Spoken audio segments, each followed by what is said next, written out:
Oh, Professor's showing up right now. Nice. I know No, we're live, but it's all it's right, fine. dude. That's what we wanted to happen right now. It says this device is not connected. We conjured him with our thoughts.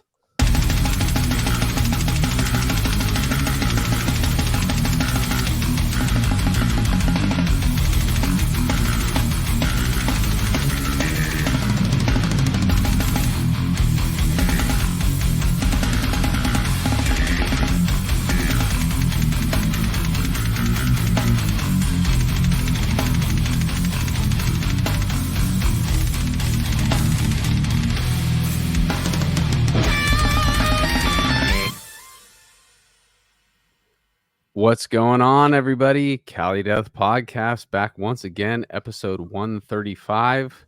I am your host, Anthony Trapani, and as always, I am joined by some resident homies. If you're watching this and listening to this, I don't know if you heard me, but I thought I heard we were going to have the professor. Where is he?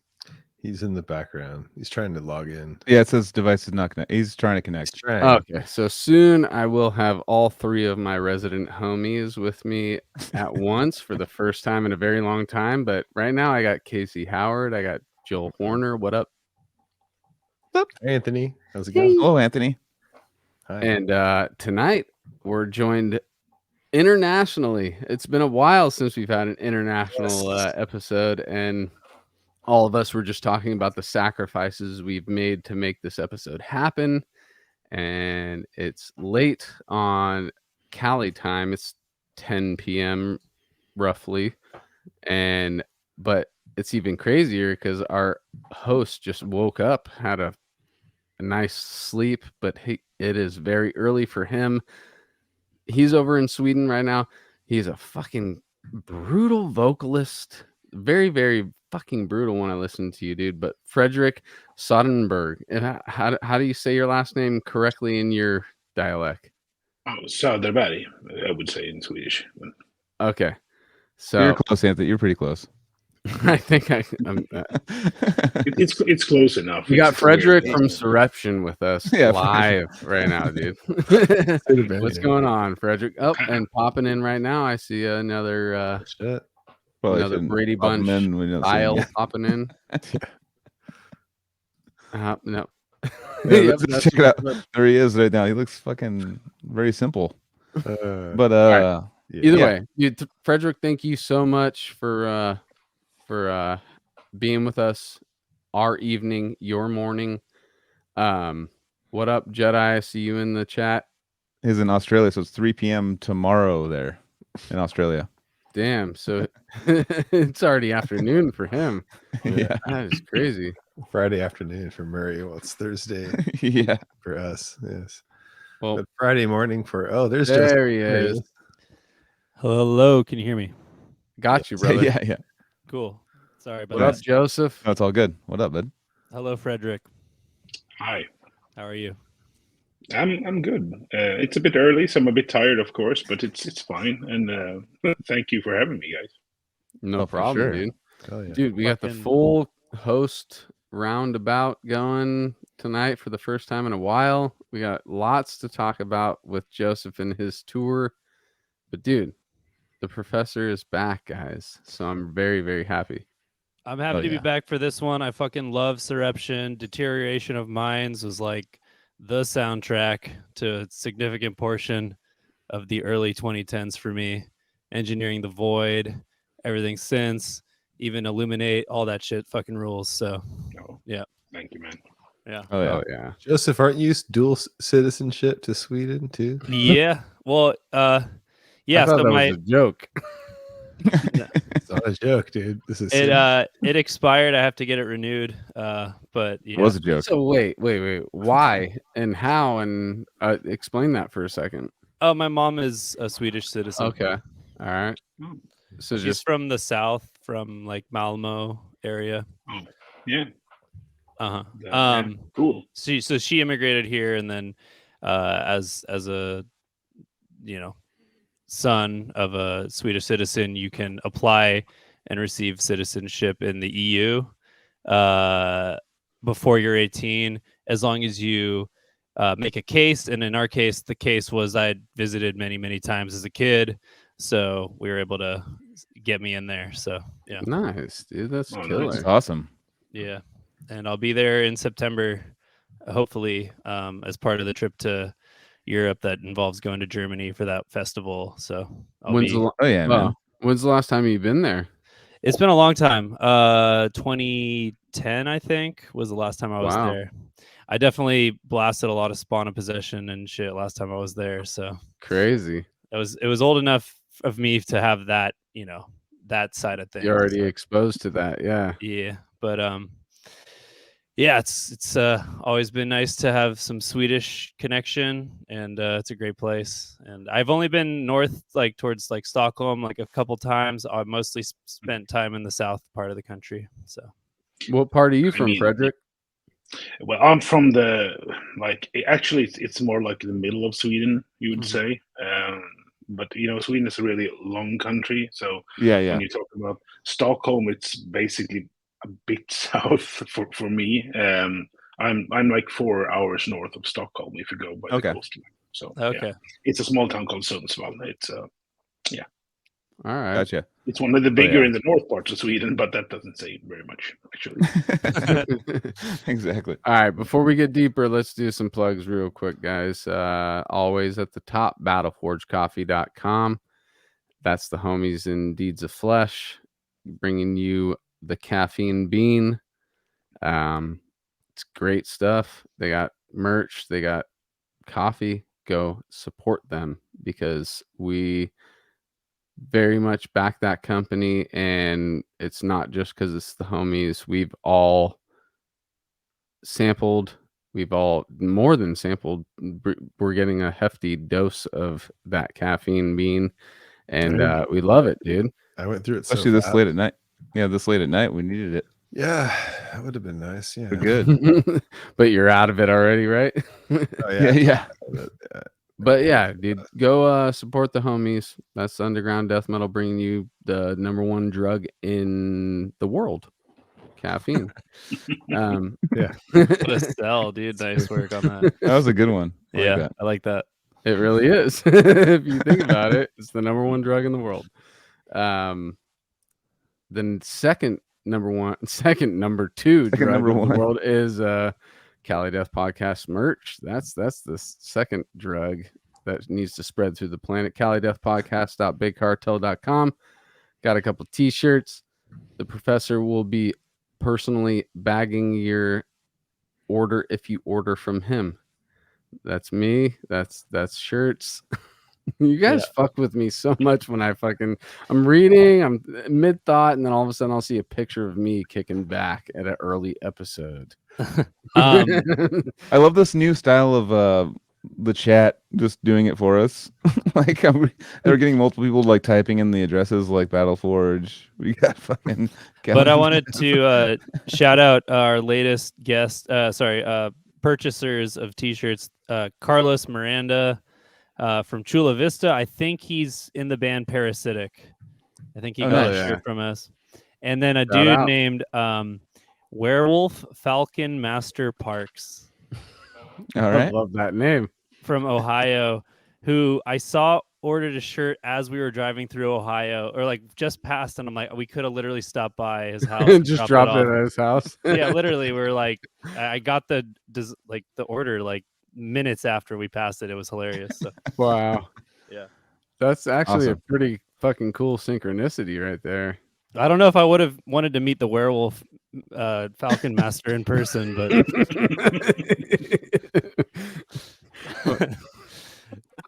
but yeah. Anyway, dude, that was your last meeting. Thanks. We got a little shout out in a recent promo for a tour, right?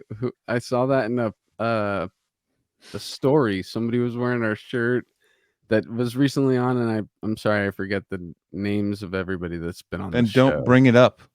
Well, come on, dude. I thought it was fucking cool, dude. It's like, oh shit, dude almost tripped out of his house, and then he's laying on the ground. And he's that's Tim from Paroxysmal. Oh, sorry. Okay. Damn, Shout out Tim, dude. Shout out Tim. Tim rules. I know. Yeah. It was super funny, dude. He's just walking out of his house talking. He's like he's doing a promo, and all of a sudden he trips, and then it cuts, and then the next thing he's like laying on the ground, and he's just wearing the Cali Death Podcast t-shirt while he's talking. I just thought it was funny. Shout out to him, dude. Oh yeah, I'll appreciate that. All right. Well, we don't have we still have Chicago. We don't have any tours. So he's on tour right now. I think if you take a time machine, sorry. I'm gonna throw another flyer on our banners, brand, whatever thing right now, because I am doing a show. I already put the Cali Death Podcast logo on the flyer. Nice. It's July 28th with Narcotic Wasteland. Oh, sick. Tegmentum, which is kind of new launched band. It's been around for a while, but that Kenji's band, right? Kenji from Narcotic, and he does this. It's got Andrew Baird. Yeah. Andrew is drumming for them. And then Gorgatron are doing the tour, and then the local band besides Last of Lucy is Innominate. So that's a 5-band bill. It's in Long Beach, California. Friday, July 28th. Come out. Oh yeah. Oh yeah. I'll get the dude. flyer up here for you guys soon. Yeah, Fredrik, what do you have anything to plug as far as like merch and stuff like that? Well, of course. I mean, if we would be very happy if you want to buy our merch, and I mean, from the US you can go buy indie merch. We have merch there, and if you're in Europe, we have from Impericon as well. Nice. So that's the sources that you need to buy some Soreption merch. Definitely. Is And there that any helps. main hub for Soreption website wise that you want people to go to?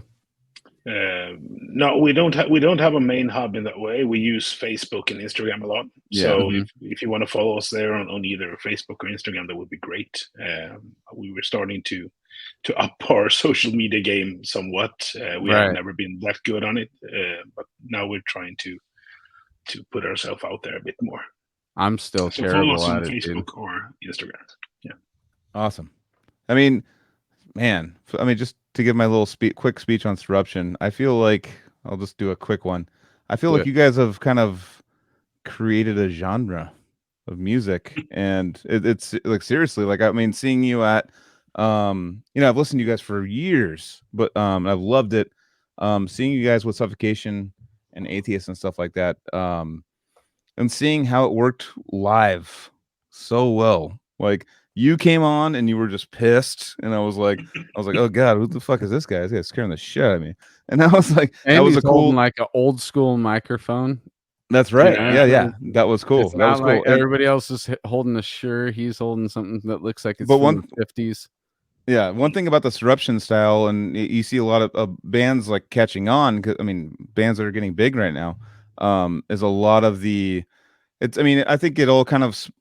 It's kind of, you guys took maybe a style of the, what's that from Decapitated, Nihility, what's the song that everyone Spheres, like a sphere, but like allowing the space in between, like the breaks, and when it's done tightly live, I was like, this is like the most fun death metal to watch like right now, and I was kind of like resistant to it a little bit, and I was like, I don't know, like, I was like, because I was just kind of like confused and didn't understand it, and seeing it live, man, it really, I was like, this is the most sonically pleasing death metal to see live, like right now, like 100%. I mean, actually Casey saw this tour before it came to me, and Casey was like, I think Soreption was the winner on I know on that tour, and I was like, what? And then I saw it live, and I was like, I get it, because all those hard stops and like the groove in it, like I feel like you guys have created a genre that a lot of people mention you, like, Entheos and Zenith and all these bands coming up that are like, you guys are like the forefathers of that, and I'm very excited to see what it brings, pretty much. So I'm very stoked you're here, Fredrik. No, wow, thank you. I mean, the interesting thing is that when we started the whole music thing back in the day, we didn't think about these kind of things. Of course, as you say, Decapitated was a big influence from especially Tony and Anton back in the day. For me, I came from like a bit of another angle. I think at that point I listened a lot to Origin and Cryptox, of course, but Yeah.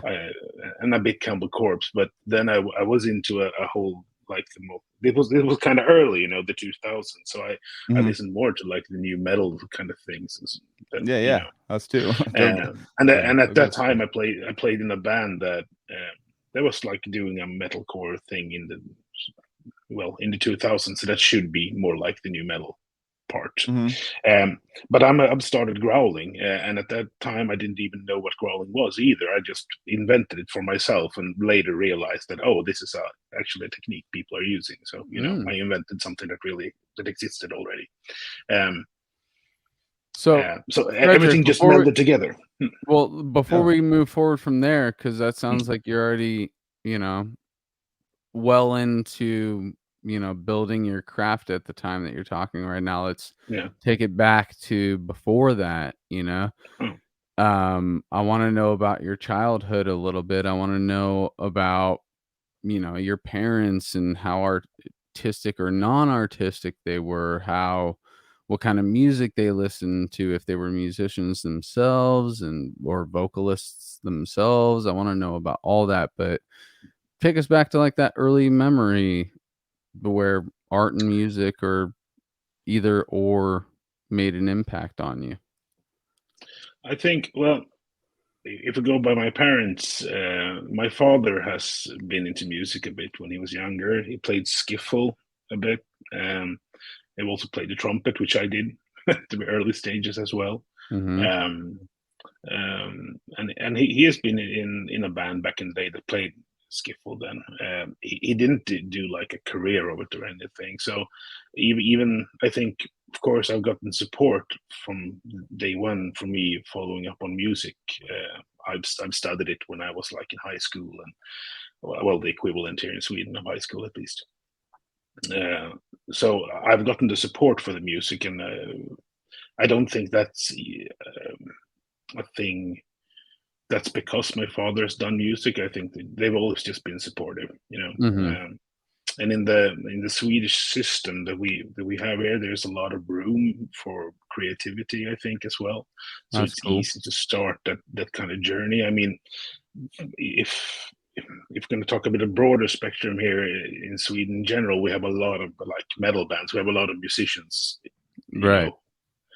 We we have a definitely lot know. of We know. We know. We definitely know. So, I think that our social security system is one thing of it, because if you pursue something that you really really care about, you kind of know that you can, because um, even if everything were to go sour, you still have something. You wouldn't be like thrown out on the street just because it didn't work. So Right. I think that gives security to pursue culture and that kind of stuff.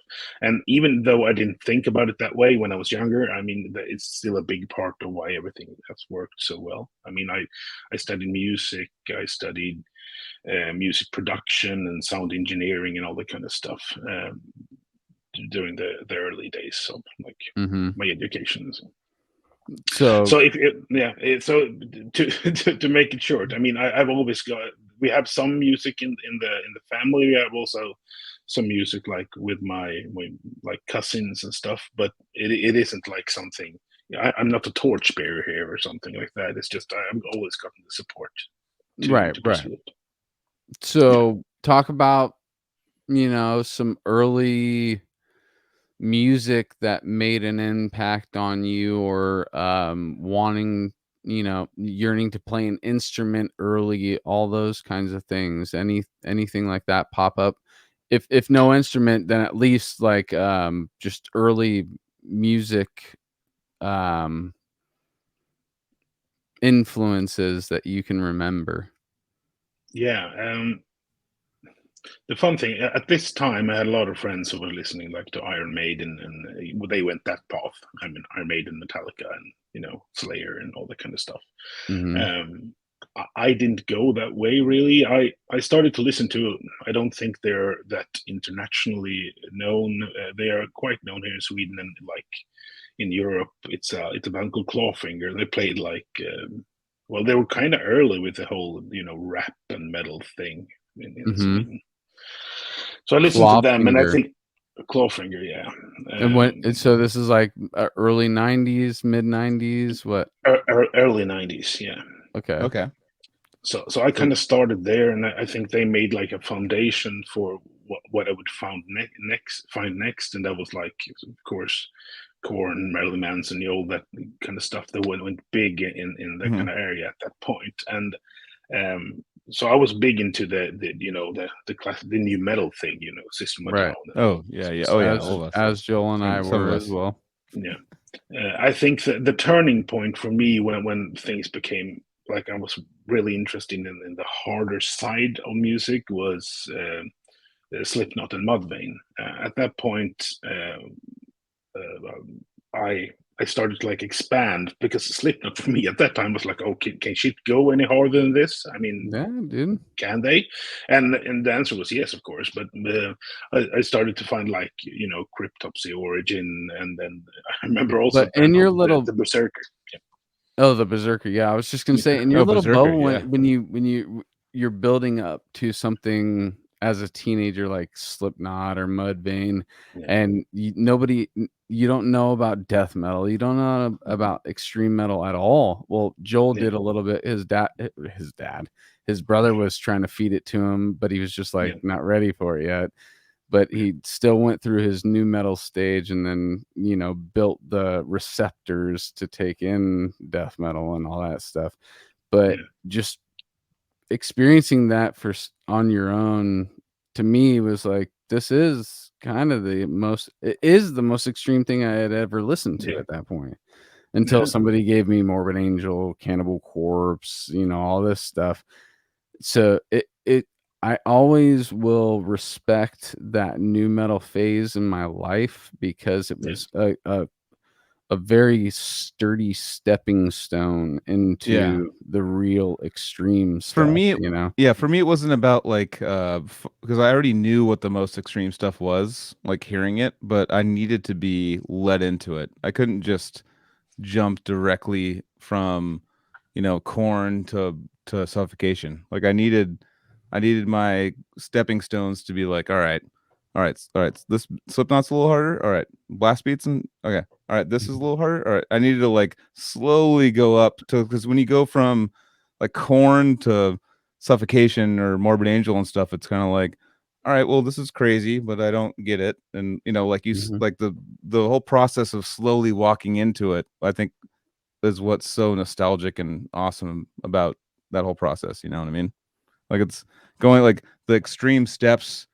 Like when it's like, for me, it wasn't like listening to fucking, like Bush when I was a little kid, going like, oh yeah, and then hearing Cannibal Corpse and being like, fuck, this is so much more extreme. It was like I needed to slowly be led into it. Casey, I think that's all like also kind of about like your friends you're hanging out with, and your friends are just like, oh yeah, that's cool, but this, and they're all rocking out, and you're just like, I guess this is you gotta, you need that kind of push a little bit with like, especially with extreme vocals and stuff, going from like singing stuff to like like you need like a olive branch kind of in the middle of that. You can't just like jump straight. I mean, you can. I couldn't.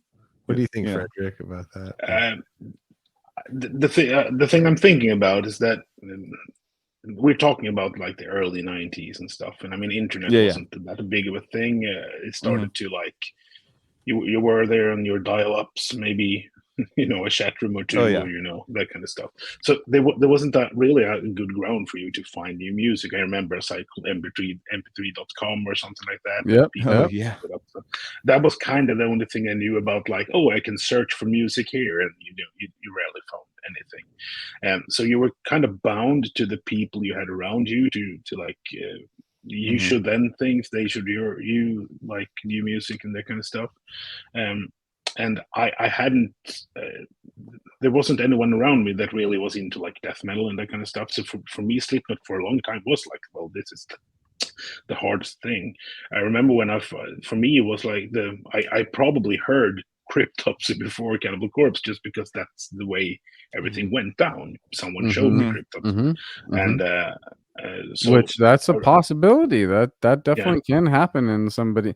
I say Cannibal Corpse. It is kind of cliche to be like Cannibal Corpse is the one who or Morbid Angel is the one who got me into it. That is kind of a more cliche thing to say, but like Cryptopsy most definitely can be somebody's first introduction, you know? It's literally my same what Fredrik is saying. It was like, you know, going through new metal, then it was Slipknot, then it was Cryptopsy. Like like that was like literally the next one was like that was my extreme. I had fucking I don't say curse you. I'm sorry, I'm drinking a little bit. But and then you'll beg, and then I had Whisper Supremacy. I was I actually Cold Hate Warm Blood. So I was in high school. I could play the riffs from that. And, you know, it was Derek, who's in the Faceless, and much people like. But back then, we were little kids back then, and they were just like, "Dude, this guy can play fucking Cryptopsy. We got to like jam with him." And then they were like, "I could play Cold Hate Warm Blood like pretty much all the way through." And because I was like, just kind of went from Slipknot, went to Cryptopsy. That was like my next step, and that's how I joined hanging out with Derek and stuff. But same kind of like. That solid stepping stone that I was just talking about. Slipknot will send you into many directions from that point. If you really connect with that and understand what's going on, you're ready for a lot after that, you know? Yeah, so many genres like built into one genre, you know?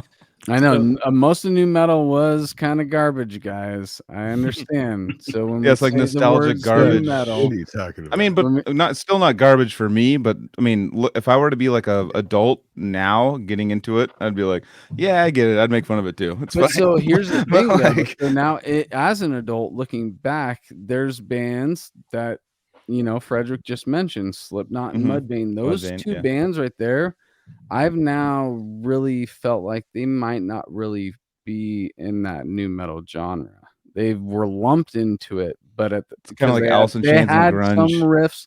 Yes, there is some Mudvayne riffs that sound like old Korn riffs, but there's some other things that are happening in both of those bands that I think we all understand were what made it that solid stepping stone I'm talking about. I think Mudvayne was the bass and Slipknot was the drums. Those are two things that like progressed you. Drums going to like a different speed where it's like not just dun, dun, dun, dun, dun, and it's like and like there's a bass fucking slapping. You're like, I'm paying attention. But to I the would bass actually now. throw it back to Mudvayne for making me understand progressive drums. Oh, because they had odd timings and stuff, didn't they? Yeah, LD50 is there's tons of progressive elements to that album.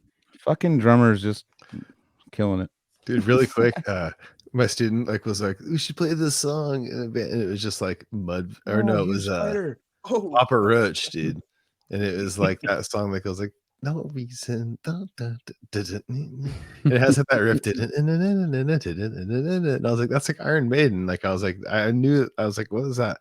And I like Googled it, and it was like, Papa Roach or some shit. Genghis Khan, Iron Maiden. I was like, yeah, that's the part. Like, you're talking about the Last Resort as the yeah, yeah. And I was all like, that's Iron Maiden. What the hell? Like, you know, like I don't, you know, I didn't know. Totally. Anyways, yes. So back to Fredrik. Joseph, you take. What do you got, Joseph? Real quick. I was gonna ask you. So you said you didn't know anybody who listened to death metal at that time. Did you know that Sweden was a hot spot for death metal, maybe like 10 or so years before, Entombed and all that stuff? No, I didn't know much about Entombed. I actually listened a lot to like the Gothenburg sound, though. This was a bit later, but about the same time. But I didn't, since where I came from, I didn't really realize that was death metal either. In that way, I didn't think about it that way. I love In Flames. I love At the Gates. Those two especially, but there's a lot of bands from Gothenburg that are great. Dark Tranquillity as well. I listened a lot to. Okay. I didn't think about them in the way that it was some kind of death metal, but I missed the whole like Stockholm sound with the Dismember and Entombed and that kind of stuff. Okay. So the stuff that was around was the Gothenburg sound at that time. It was still relevant to your generation, or you, or I think to my generation as well. I would say, but And when I think back about it, I had like some friend who listened to like Possessed. I didn't realize that was death metal either at that time. That's the thing. I think it's interesting when, depending on how big a city you're coming from, since we talked about the communication back then wasn't the same way it is now. Today, it's easy to realize what kind of music is out there, but it wasn't at the point. You had to go like to buy a fucking CD from somewhere or read a magazine to get something new. That's how I found about Mudvayne. I read like a Metal Hammer, and there was like a big thing, and I saw the paint and the stuff, and I thought about Slipknot, and thought like, well, I need to listen to these guys, and I did. And I mean, all the gimmicks aside with Mudvayne, they are great fucking musicians. And we're talking about LD50. I still put that record up there with like one of the greatest of all time. I think I do too, solid. dude. Yeah. I can listen to that one front to back and have a great time every time I listen to it. Yeah. You guys are making me think of something that I've never really put some thought into, which is how cool is it because I've definitely had these experiences where you're experienced to a new style of metal or music in general where you don't know what it's called. So you're working it out in your head as you're listening to it, pure, organic. There's nobody telling you what this is. This is for you to try and comprehend and describe in the moment. Nobody's put a label on it yet. That's definitely happened to me with many bands, and I think that's a awesome experience to have, untarnished by anybody else. You're just like, I think of like Lamb of God's New American Gospel. I don't remember. I can't put a label on what that music was to me the first time I heard it.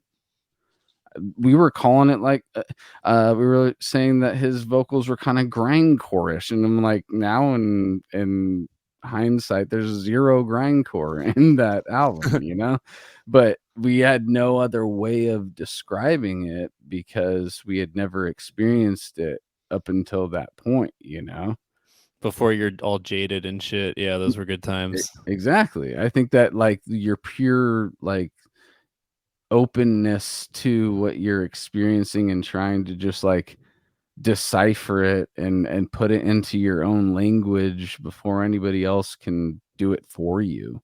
Yeah, that's actually kind of sick. You're totally wrong, but it's sick. nice. I mean, I think there's place for both in many things. I think there's one part where it's good that you take something that you already know what it is and try to perfect it. That's a big point in music. I think like if you listen to a lot of the music today, that's what people do. They take something they like and they try to make their own thing of it, but also perfect what's already there. But then you have this transition to try to push the envelope in one way or another. Right on top of my head right now, I'm thinking about Igor. Per se. Hell yeah. They're doing something new, and when you listen to that kind of music, you get great music, of course, but you also Definitely. get an idea of like, oh well, you can think about death metal or extreme metal in this way as well. You can merge those things together, and you need both these kinds of elements when you're like start to build what you like about music. I think for me, the later part with that I said about trying to do something new, that's what new metal did. They tried just to do things. And I think a lot of the music we have today, we have even though people can think about Papa Roach and stuff at that time and feel like maybe you don't like it as much now as you did then or something like that. I think all those bands really were experimental in a way and tried to make something new, and I think that really benefited the music scene today that they did that. Sure. For sure. I agree, dude. I definitely agree. Even if you That's a good point.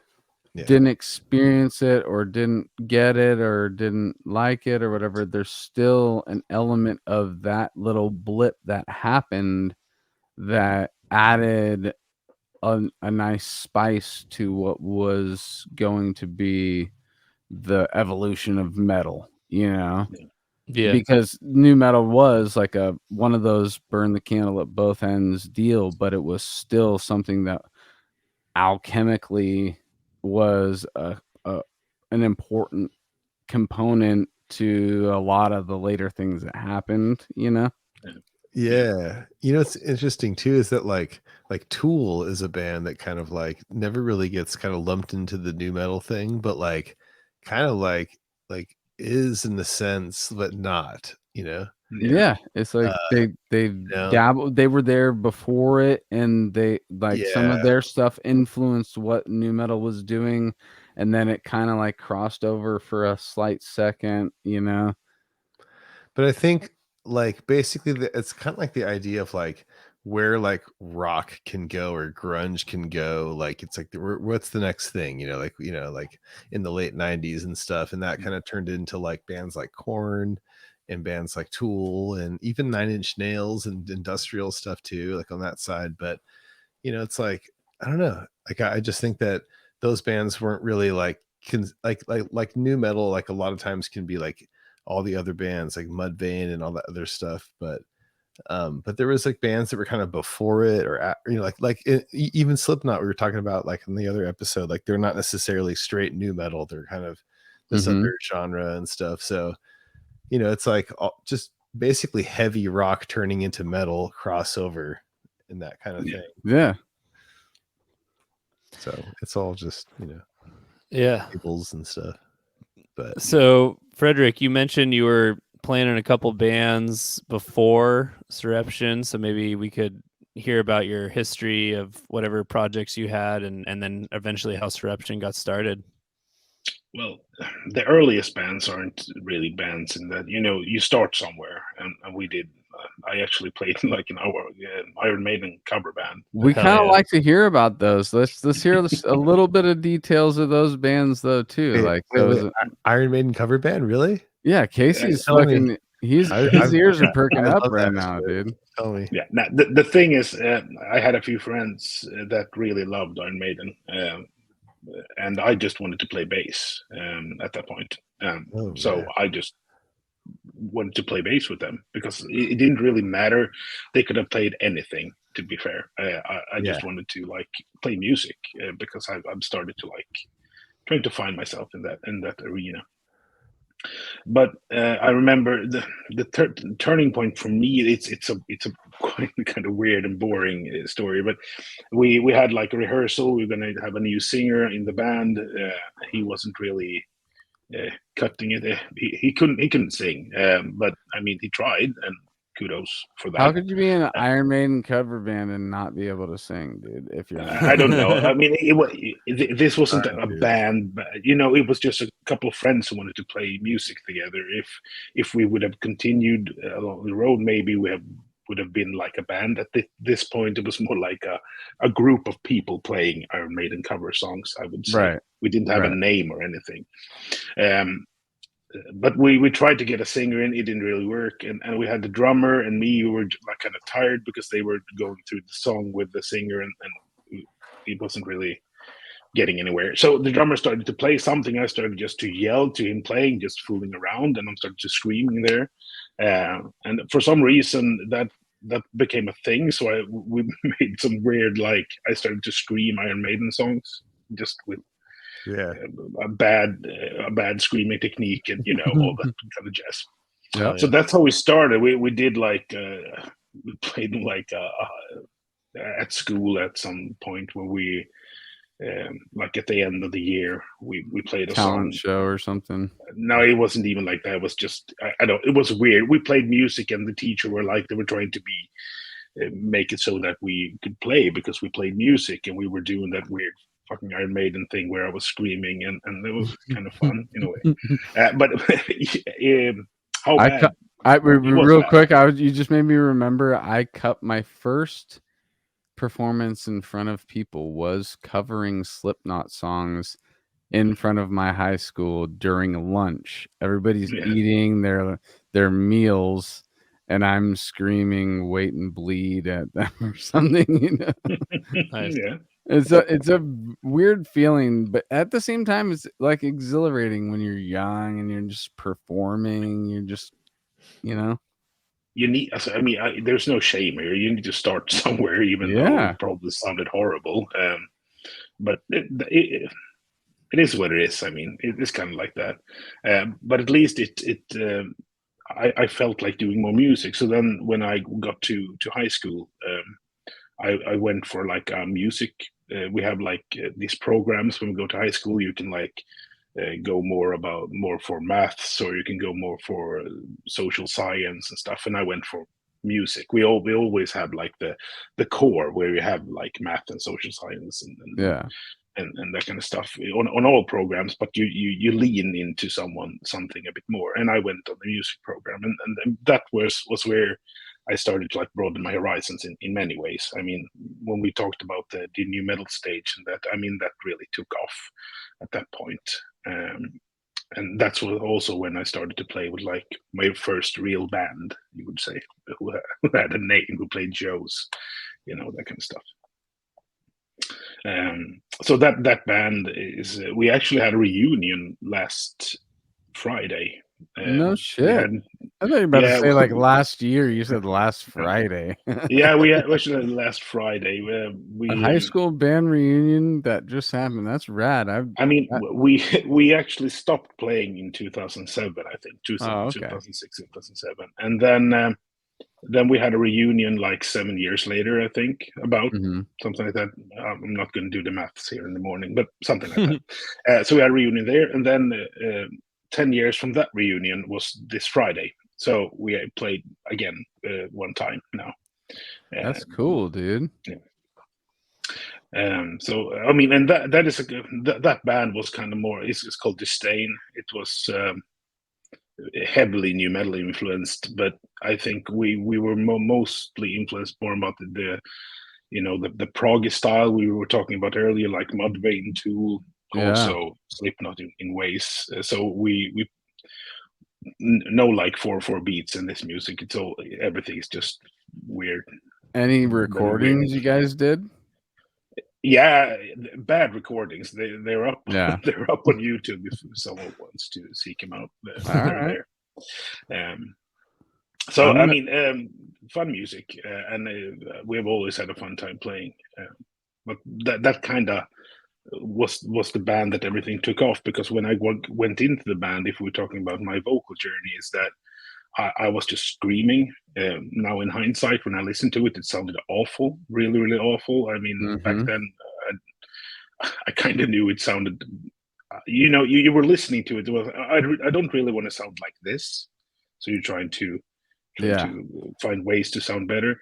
But it was when I found like my growling technique it just happened by chance. I was like finding like a spot in my throat where I could like push some air through it, and when I started using that, things started to sound better, way better. And then that was when I started to like evolve on that technique in ways. Nice, dude. So, what project was it where you started really using that, and that was like the main tool in the bag was the growling technique? It was that band. It became like that, at least. It just Yeah. started with a bad technique, and then I found the growling technique. Okay. And when I found the growling technique, I wanted to make that better as well. And then I had a few bands that I was like listening to.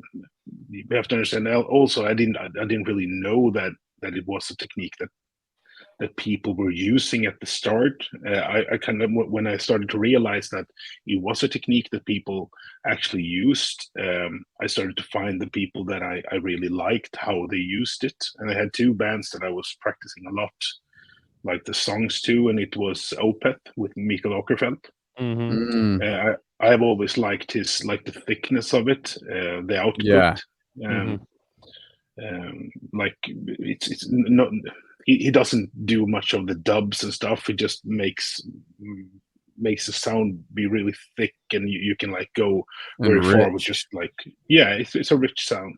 Mhm. So I practice a lot of like that kind of stuff, and I also, when you talked about earlier about Spawn of Possession here, I had a song called Church of Deviance. Because I wanted to be fast. I wanted to do the chops. I didn't know they were calling chops at that point either, but I wanted to growl fast. So I was like singing the Church of Deviance song a lot, like just rehearsing to be quick Nice. when I growled. Yeah. I'm not trying to deviate from what you just said, but calling them chops, I actually never really heard it used in death metal that way, but I have heard it in hip hop that way. Yeah. When you're rapping fast, they, at least the rappers that I respect and have listened to, have called it chopping. Yeah. And or chopping it up. And that's actually really cool that you're using that term for the same thing in another genre of music that I love just as much as the chopping and hip hop. So yeah, I'm gonna start chopping it up more, dude. yeah, yeah. Dennis, I Dennis think could really chop hip it hop up. and death metal are kind of alike. I mean, vocal wise, it's just different techniques in it in a way. Not fully, of course. The hip hop thing has a lot of like. I'm not trying to downplay rap here, but I think there's a lot of similarities that we aren't usually talking about a lot when it comes to growling and death metal and hip hop. Yeah. And I think that might be the silent reason, as a part of the many reasons why I like both genres. You know, there's definitely elements of I mean, everybody's building up to a breakdown in both genres. You know, everybody's waiting for the beat to drop. You know, and but all right, so that's cool. So Fredrik, you're finding your voice with this band, and those are some really cool influences that you're, and it's really cool to hear, you know, that you didn't really know about like that growling technique before you found it yourself, and that's totally fucking cool, dude. So let's talk about how much further you go with it until you get to Soreption. I mean, what year did Soreption start? 2003 maybe. It's a bit hazy for me. It's a long time ago. Yeah, so it goes back. So maybe then 2004. It was way back at least. So we're already kind of bridging at the end of the bridge to Soreption in your timeline then. Yeah. Okay. So let's talk about how you get up to it. Yeah, since I don't really know, I don't remember the exact when here, but I was doing that band Disdain. I was starting with the growl and stuff, and Tony, he came to me one day like at the pub. So I think it might have been 2004, 2005. Let's drop it. But he came up to me and just like, "Do you want to play in a death metal band?" And I was like, "Fuck yeah, that sounds fun." And you know, when you're out, you're having a few beers and stuff, starting bands. I didn't think much of it. I think like, of course I want to, and I didn't think that it's going to happen. So I just continue with my life in the ordinary way. But a few months later, they dropped a few songs. But can you write some lyrics and some like some vocal lines for this? And I was like, sure. So I did that, and that became our EP, the Eliminate the Excessive EP that we recorded. So yeah, so it took some time there, but I mean, the whole start was that I basically used a song technique that was kind of, you know, Tony. If we're going to talk about like Tony and Anton at that time, they were actually listening a lot more to like Decapitated and that kind of stuff, bands I didn't really know existed at that point either. So they were more into the death metal part at that point. I was just using a technique that was like ordinary in that kind of music. So that they asked me for that reason. So I evolved a lot, I think, just in the early stages, because since I've used it in a weirder fashion before, in like a more progressive new metalcore, whatever you want to call it, band. Mm-hmm. You would mention writing. I wanted to dig into your past a little bit again with the writing aspect. I'm a writer. I call myself a writer.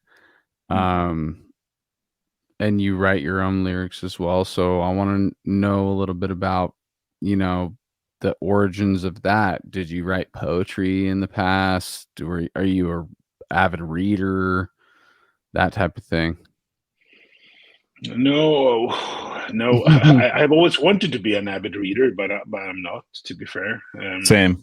I like books. I just don't have maybe the patience to sit down with them that often. Where do you get your inspiration for writing then? I mean, I think a lot, I guess.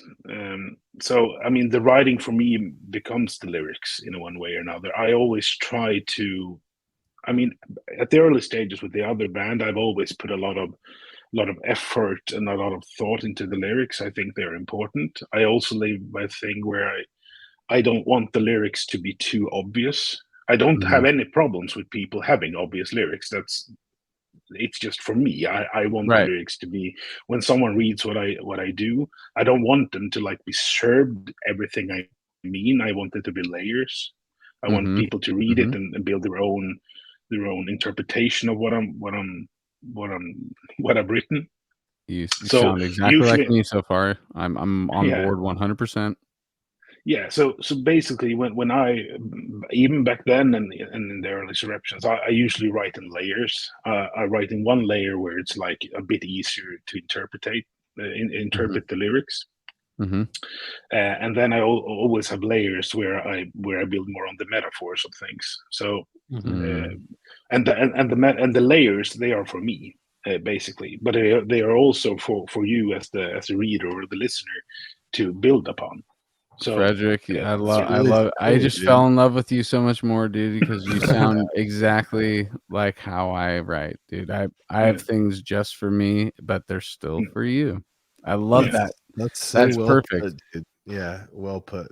These are things for me, and they're also for you. Yes. Yeah, it's things like lyrics that like Anthony has gone over with me that has to do with like his deep family stuff, but like it's still kind of outwardly accessible for everyone else to make their own assumptions on what's going on or for themselves. A lot of people, like, even I know people close to me that listen to lyrics and they have to like basically will take the lyrics and make it about their situation somewhere else, but like it was written in a completely different manner, but they'll take it and be like, oh, this is I can apply this to my situation and now this works perfectly. Like, this is why this is my favorite song. And I love that interpretation and taking something that you've heard and then making it, applicable to your life, And there's something about it. There's something the like the country western aspect of writing lyrics of like, I'm going to the store and I'm getting a 6-pack. I'm going to the place and I'm gonna do riff raff and all this kind of shit. And just like, it's like, they're so straightforward with what they're talking about. There's no room for like expansion, you don't need to interpret it. They're giving it to you blatantly. He's going to the store, he's getting beer, he's gonna go in his truck, and then like you can't like be like, oh, that really it's a song about capitalism, actually. Exactly. Zero metaphors. If you just get a little more vague and use a couple metaphors, then all of a sudden you get the person who's listening to you to think about some things, It sounds like the country western aspect of it is to get people to not think and to just get on the autopilot and like, this is what I'm about. And you're like, wait, I'm going to the store too. And they're driving to the store. They're like, dude, I'm going to the store too right now. This song is my song, dude. This is for me right now. Totally. And that's kind of like as far as they want to go with it. That's the surface level. And then you do metaphors. They don't want to. They're the people who can't dive deep. They're the snorkelers that can't dive deeper than above the surface. Okay. So how come the songs to the Illuminate EP are just 1, 2, 3, and 4 as titles? That was an idea from the start that we were going to have like only numbers for songs. We tried that. I mean, it's a cool idea. It would basically mean that on the later records it would be song 38, but it was a test, and we talked about it afterwards, and I made my point from it. It was that I think that a song name can bring a lot to the memorability of the song. I mean, now people remember like, oh, I like 2, and it's like, oh, fine, but now we only have 4 numbers. But it's going to be weird when it's like 27. I really like that song. But the fun thing about the numbers is that even to this day, we make the songs, we still do them by the numbers. We still have like a song called 38 or anything. So we're still doing the numbers for us. Just I don't know why. I love that. It's been a thing, yeah. Because during practice, could you guys just be like, "Can I do number 13 right now? Can we do 13? Could you guys just jump into 13 right now?" At the early stages, it was like that. Yeah, I think okay. today we have. How sick would yeah. it be if you're like, all right, dude, so the 15th riff in 33 And 17.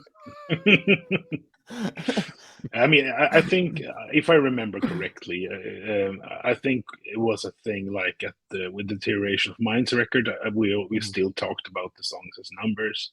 Okay. But since we have stopped actually naming the numbers, at this point we aren't talking about it like that anymore. But you know, for a while it was. Okay. Yeah, I mean, I see exactly that. It would have been tricky to have a whole career off of numbered songs, but it is memorable that there is this EP out there, and it's just 1, 2, 3, and 4, and yeah, it is insofar as it's just that, it definitely is always been a mystery, and I'm just like, cool. Like I kind of want to know what the real, like, I still feel like there are real titles though. There's some part of my brain that's just like assumes that there always has to be something, even if it hasn't been. Yeah, if they weren't numbers, was it any of those be like? Do you have titles in your head for those songs? If you go on that same wavelength right now, Professor, you can make your own titles, read the lyrics, and title those songs yourself. Yeah. But find the sickest line in there and be like, that's the song name right there. Was there titles for those, Fredrik? Was there actually like titles? Like, did you have in your head for lyrically? Were like in your head, you were like, this one's, you know, like, I don't know. No, I didn't do any because I knew that we were going to name them 1, 2, 3, and 4. So I didn't make it. What has happened is that we don't play those songs often live at all these days. The one we plays a bit. This was a few years ago though. It's the number 2, and I guess that I have presented it sometime in one way or another as To All I've Seen. I think. Okay. It's just because it's a central part of the song's lyrics. So, but it isn't its real name. But I've presented it that way because it's easier to say like that when the song starts and say 2. That would be so fucking hilarious. That was what I was waiting to say. I was like, this song is called 3. I mean, you could just not even say that this song is called. Just like walk up to the mic and just be like 3. It's like just yell out numbers, and people would be like, "Oh fuck, that's from this album." Nope, no, it's not that album. You're wrong. It changed like between 17 and up your fingers like silently.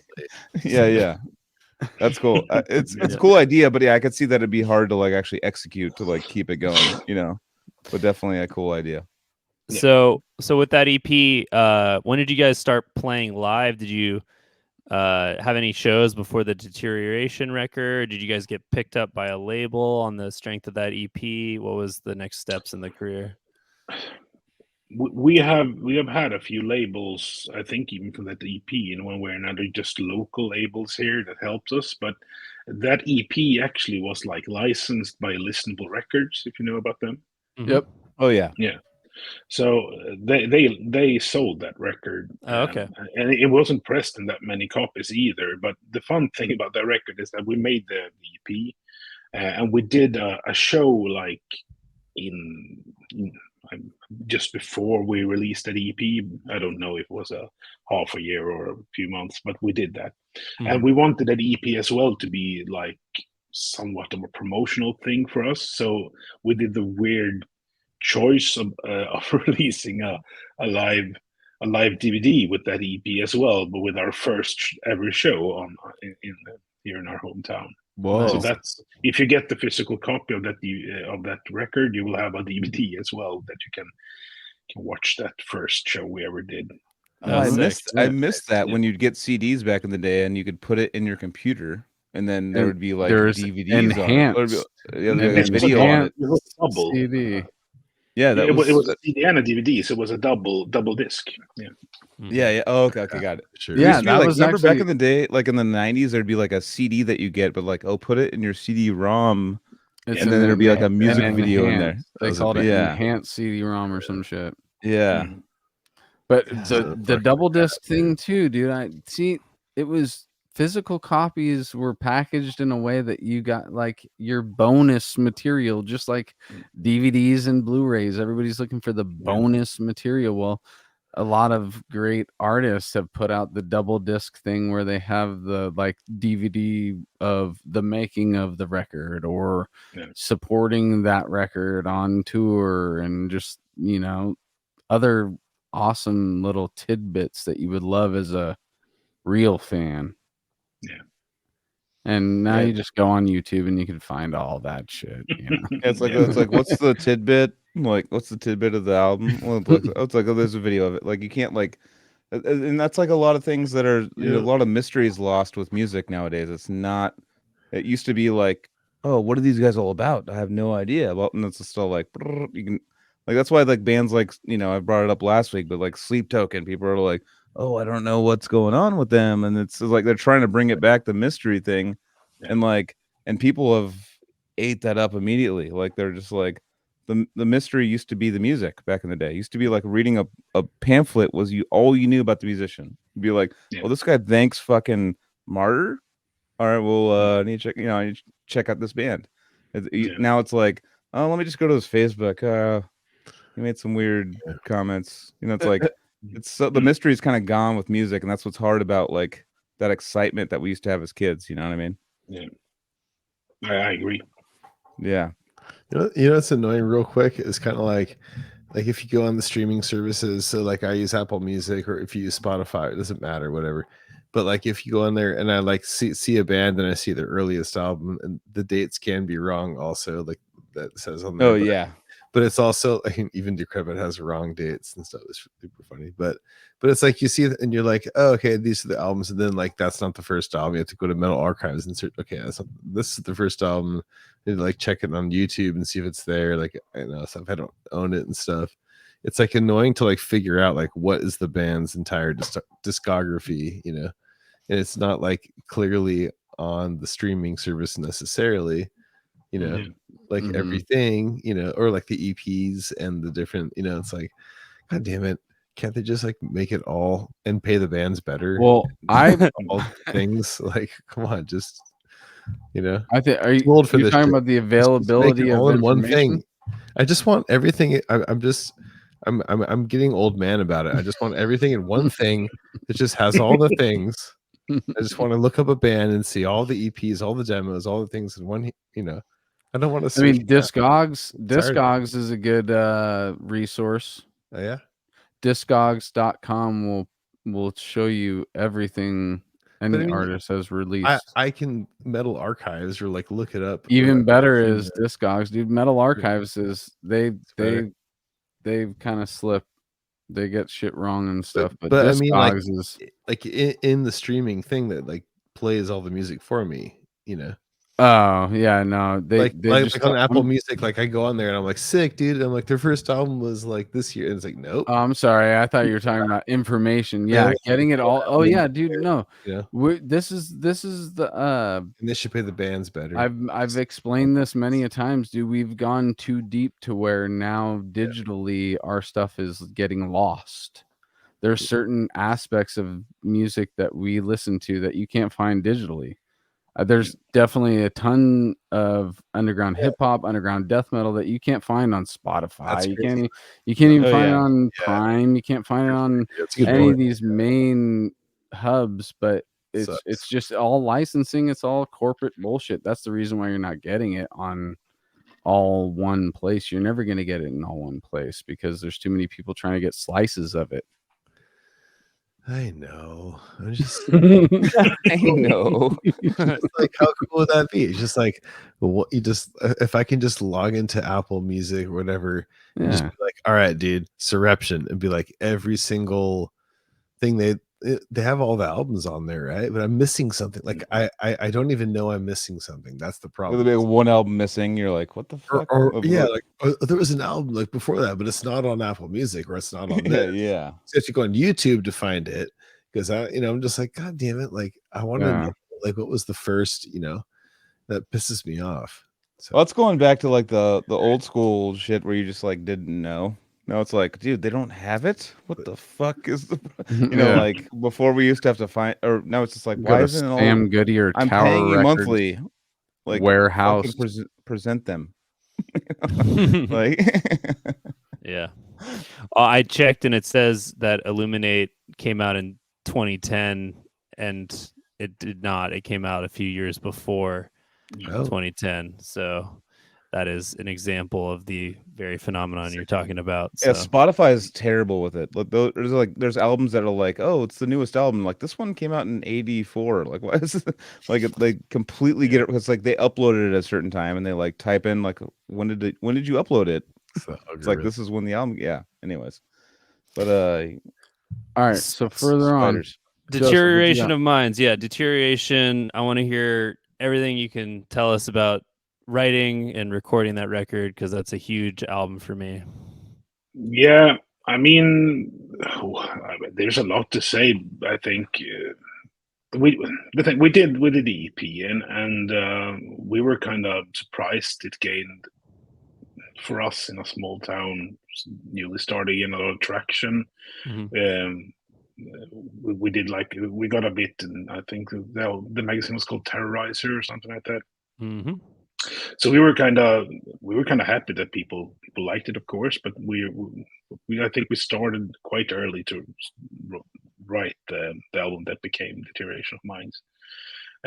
But at that point, we were still in a small record label. It was just like our manager at that time who had a record label as well. So we grouped up with him, and we did have, it was like a kind of a do it yourself kind of deal. We rented a small studio where we recorded everything except the drums, if I remember correctly. And there are a few clips on YouTube where we actually record that album in that small space.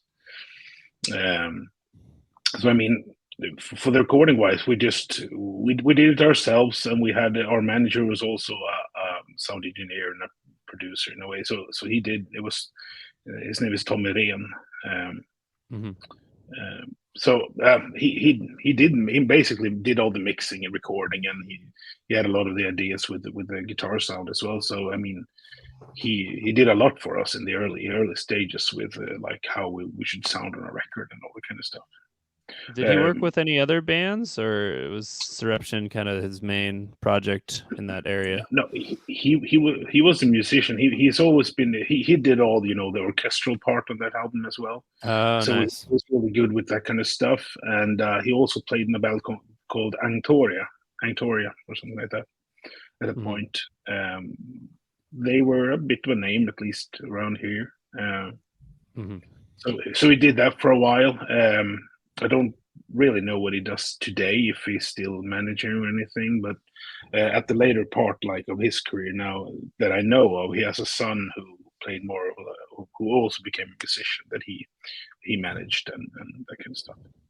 Nice. So but we were with him for Deterioration of Minds and also Engineering the Void. So both those records he has been working with us with everything, like the sound and their orchestral parts and that kind of stuff. Okay, yeah, I guess I don't know. It would be cool to do like a gear talk kind of segment if you remembered any of the ingredients into the tone because it's so iconic, and I just love that kind of grinding, like very, very modern production on that record. Without it being like too polished or whatever, it doesn't go too far in that direction. But it's just, I think everyone wants to emulate that sound, or for a long time has wanted. So yeah, I guess maybe there's other details out there on the internet somewhere else about the production of that record, but super influential.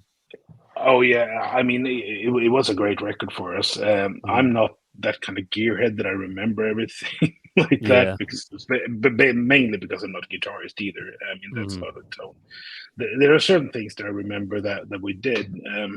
I remember for the Deterioration of Minds, we went a bit overboard. I think the guitars have like 4 amps to them or something like that. There was a lot of like things to bring all the different parts. To switch the perspective to Engineering the Void, we did a lot less because we realized that we didn't need all those takes to make that sound. So we did we lessened it a bit. I also a big thing that we wanted at the early stages is that we wanted all the instruments to be very audible.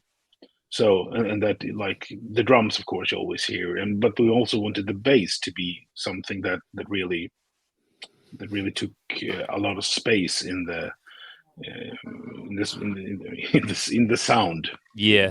Yeah. Nice. So there was a lot of like that was basically because if you listen to the album, they are kind of dry. The point of that is that we wanted everything to be easily so you can listen to the bass, you can listen to guitars, you can listen to vocals, of course, but you can also listen to the drums. We want everything to be audible in the picture of the sound. And that was a big kind of shift from like the early death metal where the focus was to kind of muck things up a little bit and make it less clean. I guess there's always been a tension between those two kind of desiderata of it. Do you remember, are those mostly double tracked vocals, or is that like single track vocals throughout that record? It's always, every record I've done is single tracked. Wow. The times when I do double track, then it's obvious because then you will hear the vocal change form in one way or another. It's going to be like a higher squeal, or you're going to hear that I've dubbed it, but then I dubbed it with a darker vocal as well because I wanted to be fuller. But when we talked about the vocals, when I talk about my Mikael Åkerfeldt from Opeth, I like that full richness of it. I don't want my voice to be dubbed. Not the deicide kind of route. Yeah, right. Yeah, and I mean, I think it brings a certain type of sound, and I bring a bit. It's also one of the things that I have a bit of. I'm proud of that. I can do it. I can pull up a very full spectrum growl in one take. I don't need to dub myself for it to feel full. So I think for me that's important, but it's a me thing. I am happy about it, and I think it sounds good. So I mean, it's a win-win. But with that said, I mean, sometimes in production you need to dub it because it sounds cooler. I mean, in that sense. But for me, it's important to. I want to record it in a way where I can get it very clear, and it's also helps with fast transitions and stuff in the vocals if you don't just have one take. Yeah, that makes sense. Yeah. How much does your lip ring get in the way of your vocals? Well, not at all. I would think at this point. You never accidentally hit yourself in the face with the mic and push that thing right into your. Well, he has like a forward mic. teeth. He has a different mic. It has happened. Yeah. But not that often. Shout out Kyle. What up, dude? Kyle Fluja in the comments. Saw you this last weekend, bro. What up? What did it say though? I want to say his patterns are awesome. Actually, there was someone in here that had a question. We'll love to know. Yeah. Abiosis. What up, dude? Yeah. Who did the logo? Because it's simple, but it's legible. It's effective, fitting to everything the band is. Like who drew the logo? I was talking about our manager was called Tom Rehn. His brother is called Chris Rehn. and he did the logo. He first did a first draft. You can see that the logo is a bit different from the EP to Deterioration of Minds. So we did it on the EP, and we wanted to need a little bit more. So we expanded upon it. I mean, I think when he did the logo, and we were talking about we wanted it to be readable. I think he really did a good job, because it feels, I don't know. I've always felt that it's a bit grand, in a cool way. Mm-hmm. I had a question. This is a personal question. So you said, Opeth and stuff like that. I say, Michael Ackerfeld. How do you pronounce his name, like correctly? It's a hard switch in between. That's why you can hear me try to say the Swedish words in English. But it's Mikael Åkerfeldt. Oh my god, Mikael Åkerfeldt. Yeah, I think I kind of got it, dude. Yeah. I don't know. Maybe Okay. I was backboned by Joseph saying it at the exact same time, which shout out. For that, dude. because he's Swedish, and I'd rather hear Joseph say it than Anthony. Actually, I want Anthony's mispronunciation to come in. Mispronunciation, dude. He wants his mispronunciation. Yeah. Listen how you said that word. Say it again. Mikael Åkerfeldt. Åkerfeldt. Okay. Whoa. Okay. Very cool when did you guys first tour? Did you tour in support of Deterioration? Yeah, we did. It was a small tour we did with a band called Diabolical. I think they're more known here in Europe. It was a small Europe tour we did for 2 weeks. We went through a bit of Germany, a bit of I don't even remember all the places, but it was Germany at least. But it was a small tour. Nice. So we did that, and then it took some time, because the next tour we actually did, it was with Cryptopsy and Disgorge. and with my bandmate Diego Sanchez. What up?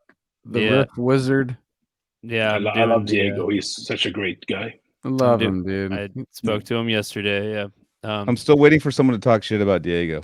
Everyone's Nobody he's can. the nicest guy. Is it even possible? I don't think so. Right? He's everybody's family, dude. Immediately. Yeah. Yeah, I've heard a lot about that tour. It sounded like a pretty good time. I wanted to say real quick. I know I'm gonna take it back into the weeds, but Stoned Kitty in the chat brought up gnomes. I want to know about Swedish culture and gnomes and all that lore that's going on over there. I mean, it's all the gnomes and stuff. It goes under a saying, and so we have a category called oknytt. It's like all the trolls and gnomes and the things that people believed in a long time ago. And the gnomes in Swedish lore, they are very, very small, and they tend to like animals and the house and stuff. So you see them, they are just very what you call it? Is it benevolent? No, what's the opposite of benevolent?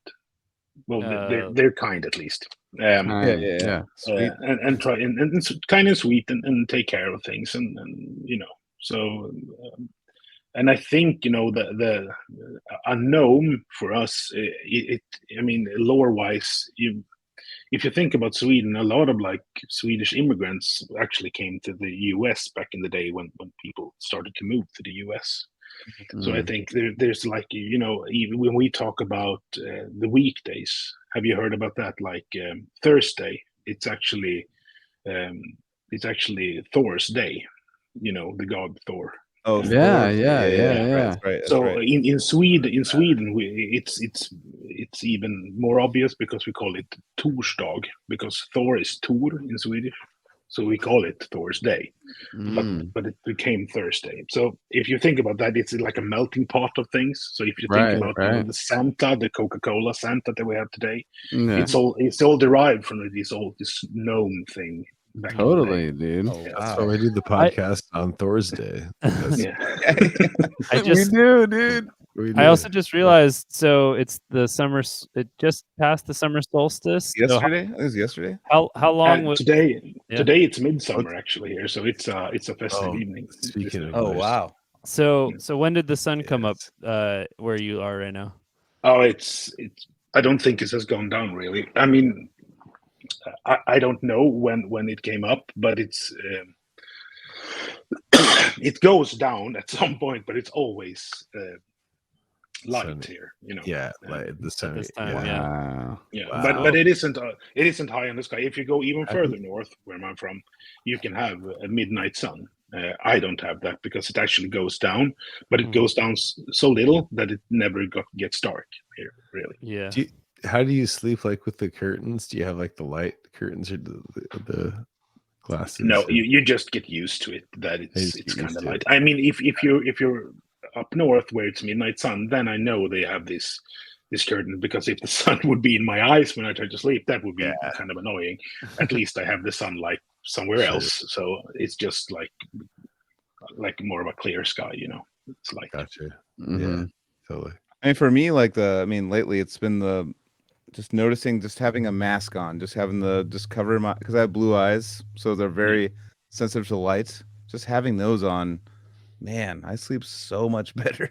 So much Like better, dude. oh, it's insane. And I got ones that have like Bluetooth speakers in, so I'll just like 1 hour of a podcast and I just fall asleep, and I'm Didn't you used like, to wear those on tour? no, I did used to wear that's actually where I discovered them, but they Yeah. didn't have speakers. They have Bluetooth speakers in them now, so you just like put a Okay. podcast on, you can just fall asleep, like whisper sweet nothings, and like you wake up in the morning like, what the fuck? There's been times where I've waken up like an hour past my alarm because I'm so Yeah. deep asleep. That's Because what's up, dude. literally my eyes I'm a are light like, sleeper because of my eyes too, dude. yeah. Light wakes me Yeah. up very easily.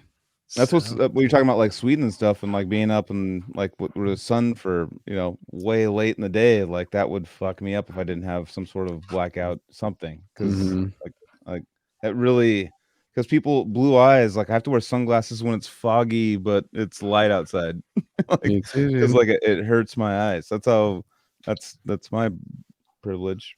And I mean, it's also the other way around. If you go to the winter, we have days where it's just dark all the time instead. Yeah. Yeah. Well, I mean, Sweden. I mean, the song from At the Gates, Sweden, Suicide Nation. I mean, Yeah. it was a very depressing place because there was not very much sun. It was very. Does that still like kind of like attached to Sweden at all? Because I know that the vitamin D, and there's like a bunch of studies now, like they need sun for happiness. Is that kind of like still a kind of tag on Sweden? I wouldn't say that it gets like, if during winter I don't like read a lot about, there's so much suicides now, because Yeah, it's not a fun thing to read about. No, I get it. but there is something we called winter depression, because at winter, especially the north parts, it gets very dark, so a lot of people get depressed, like because of because there's no light. Yeah, So- yeah. So of course, Definitely. I mean, there's a thing, and I remember myself. I worked in a store back in the day, and there was no windows to the store. It was like inside a building, and in a mall kind of thing. And I went there in the morning, and it was pitch black.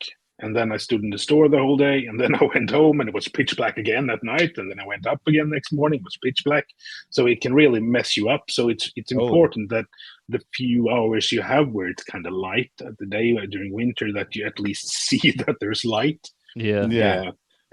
So if you work like in a workplace, where I work now, there's we talk a lot about the importance of having windows, so that you can actually see even though you're not maybe outside, you can see the day cycle in one way or another. It's important for like your mental health as well.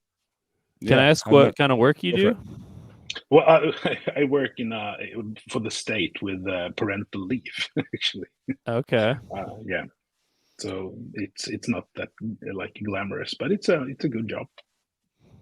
Okay, Yeah. I mean, so it's like one of those jobs, though, especially with COVID and stuff, where it was very like everyone works from home, and I noticed that exactly what you're saying. Like I was stuck at home, And I was like, this is the dream come true at the beginning. I'm like, I get to work from home all day. This is fucking amazing.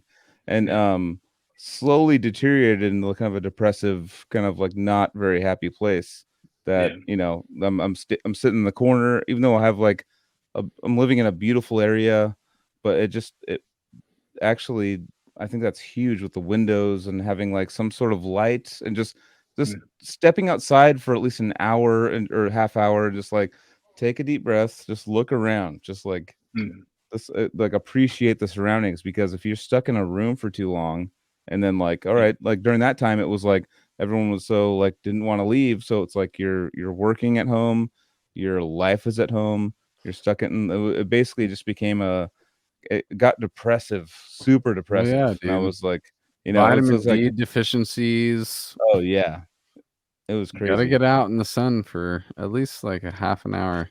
And people say that, and it's like, oh, whatever, Dad. Like, I don't want to stay in this. Like, I don't need to stay in No, the sun dude, to you be really happy. need it. But then you actually like go out and do it and take a deep breath. You're like, oh God, like maybe I need this I Yeah, need to take like, your shoes off. If you're around some grass, fucking put your feet on the ground for a little bit.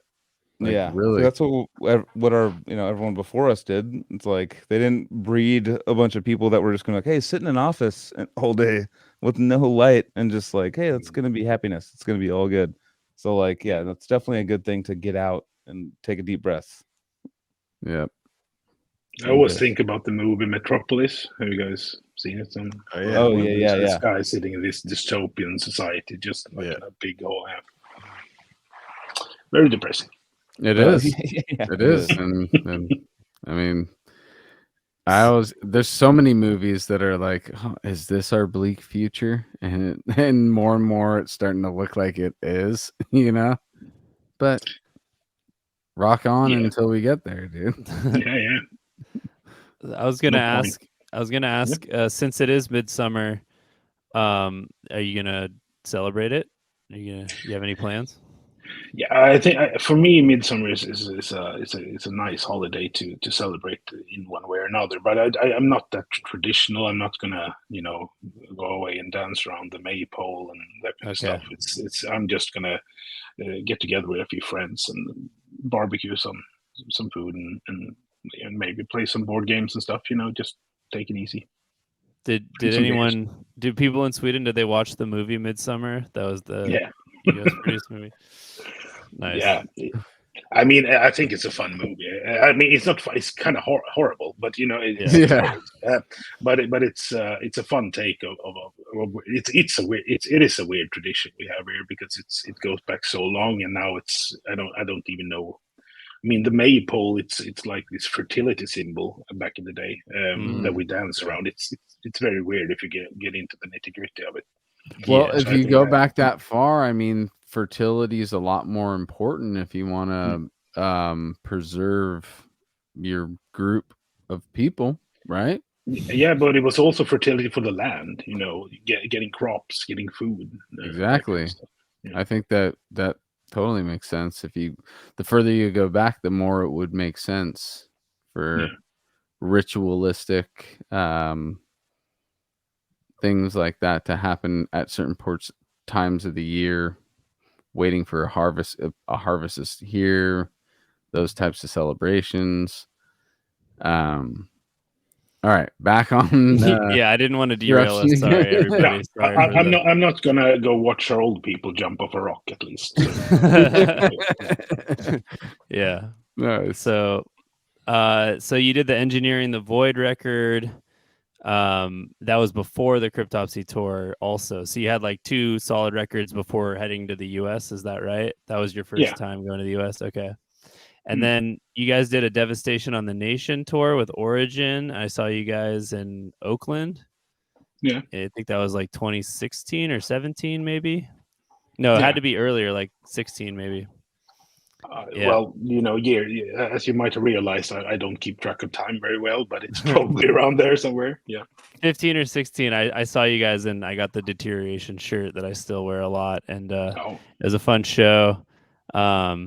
So yeah, that had a bunch of bands. I think another Swedish band was Aeon. Are they Swedish? Were they on that tour? Yeah, they actually live quite near us. Okay. It's just a town like maybe 2.5 hours, like a bit if you drive a bit west from where we live. Yeah. So we know them quite well. So that was a fun tour, just being able to be in a US tour with a bunch of Swedes, and also Swedes that we know like from before. So it was a new thing. It was fun. I was curious, like, where do you think Soreption's got the best like reception? Because I think you guys are inspired by a lot of American metal. You might fit in more in America, as some European bands do, like Defeated Sanity find that they're doing better in America these days than Europe. But also, since you're based in Europe, maybe just geographically, you have a more of a following over there. I think we have our biggest following in the US. Yeah. It's usually where the tours are best. But it's also a thing about, we have done most of our touring in the US as well. So, I mean, if we would have done more touring in Europe, maybe things would have looked a bit different. So we're actually thinking about trying to do a bit more in Europe, just to try to get a better foothold here as well. But I mean, we talked about earlier about back in the day where the internet was pretty more scarce and stuff. We had different ways to tackle things. A pro today, I think, is with the internet, is that you can do a lot of things, just reach out through social media as well.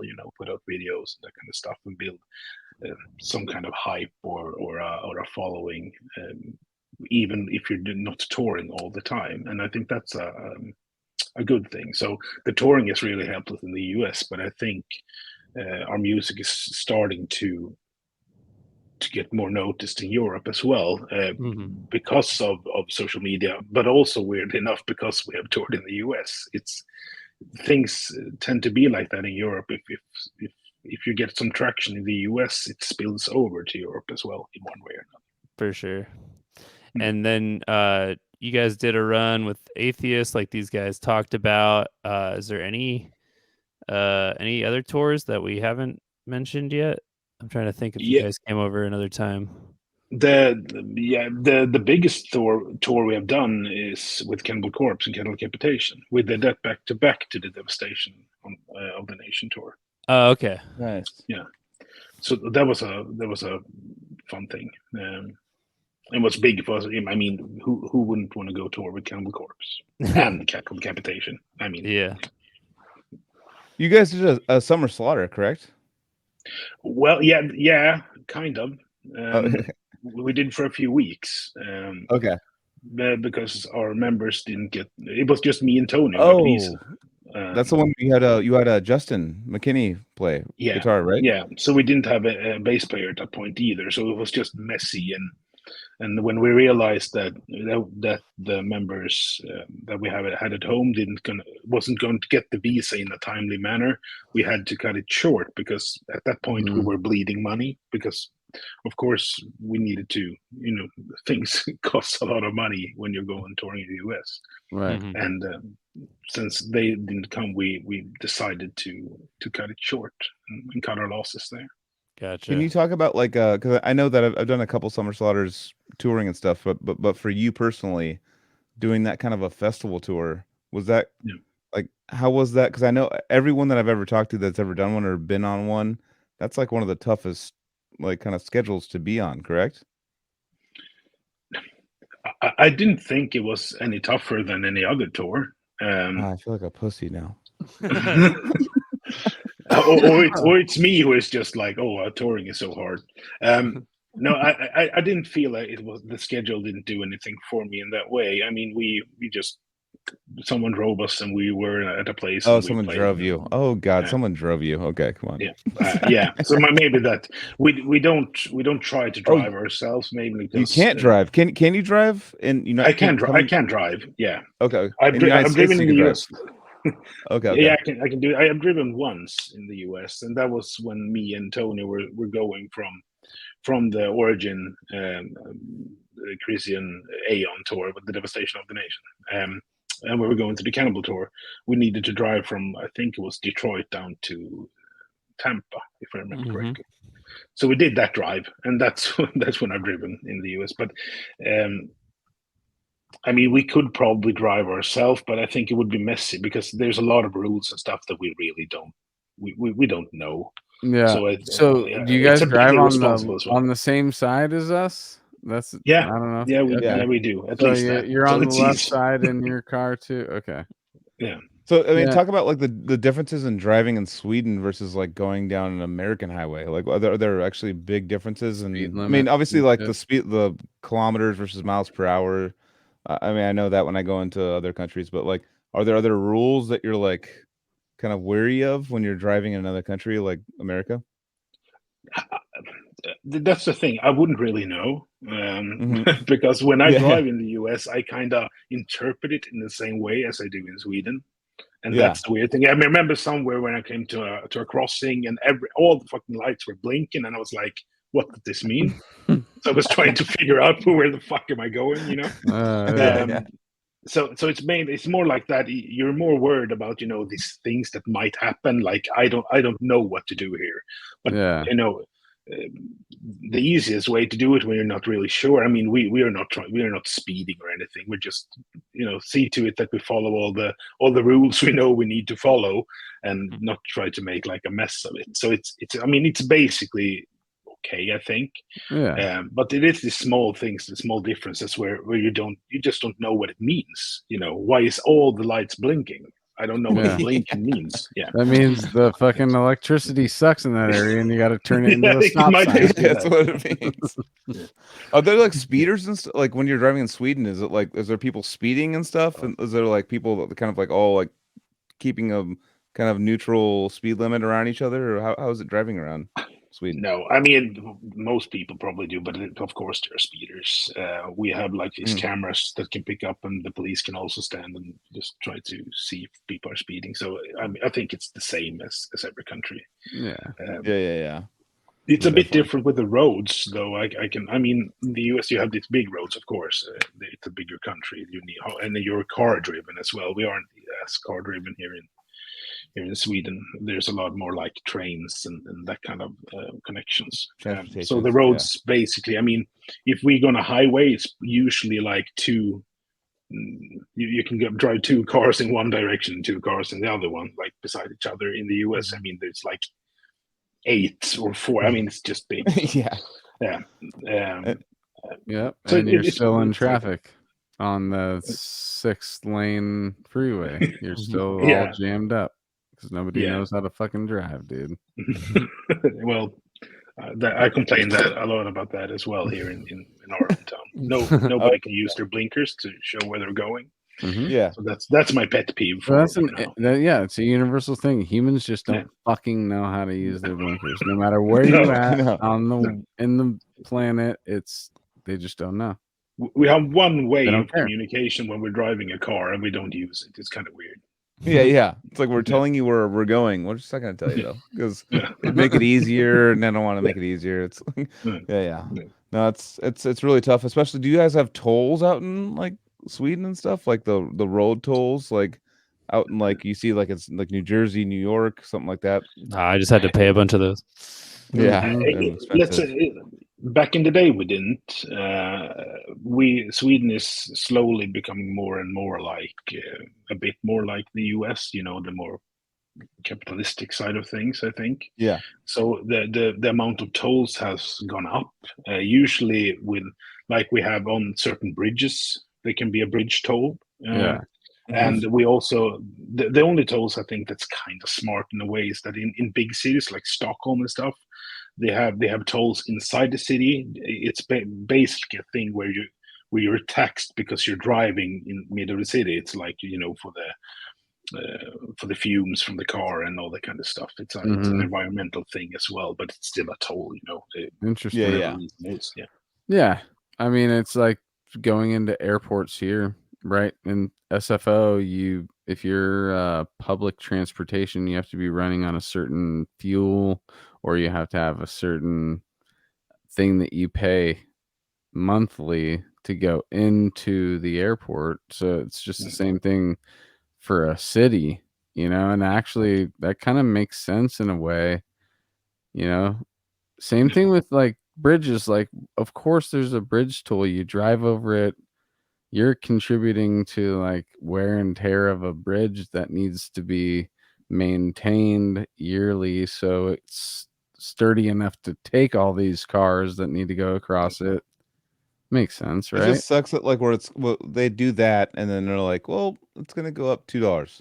$3. Oh, you have three. It's like it's like like when we Casey and I we've gone through like the Jersey Turnpike a million times where it's like a one toll $7, the next toll is $49 because you have another axle, and then next toll and these are like we're talking 6 miles apart. Like a toll for $7, toll for $3, a toll for $49, a toll for it's like, and they just keep taking this like it's like okay, how much can we?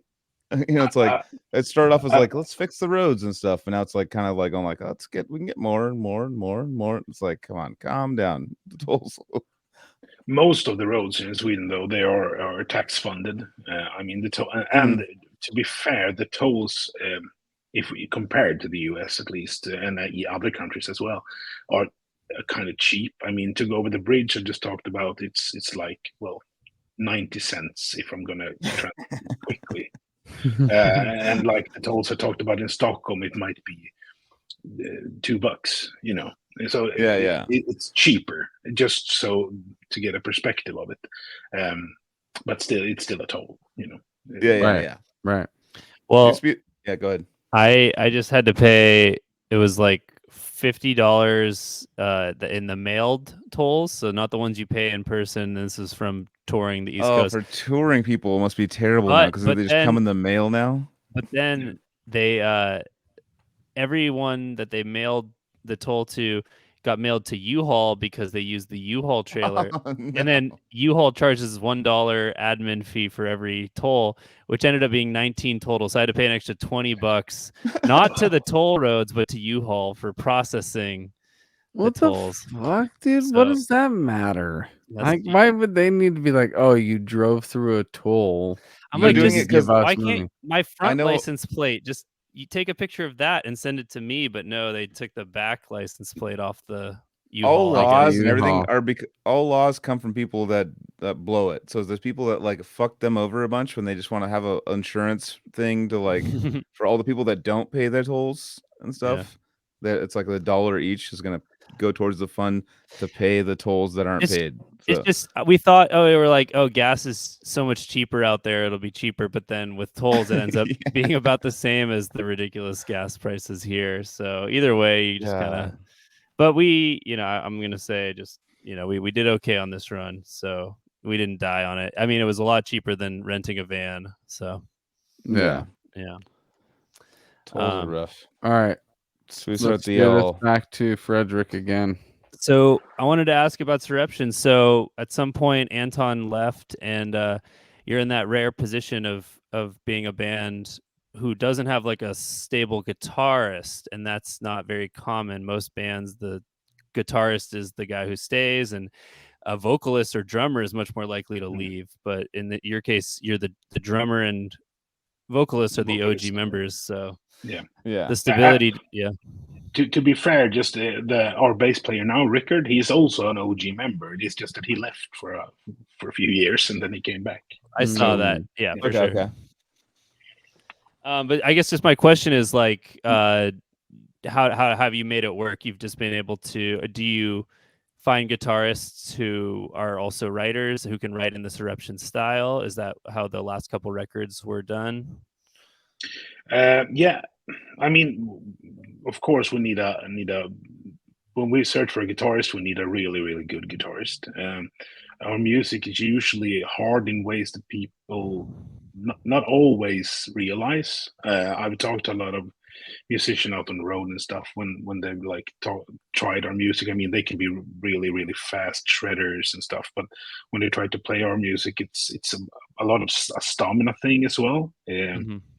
The riffs are hard to play, even though they're not always as flashy. You know, we've always tried to like have a groove element to everything, so that everything becomes. We try to make it catchy, even though it's technical.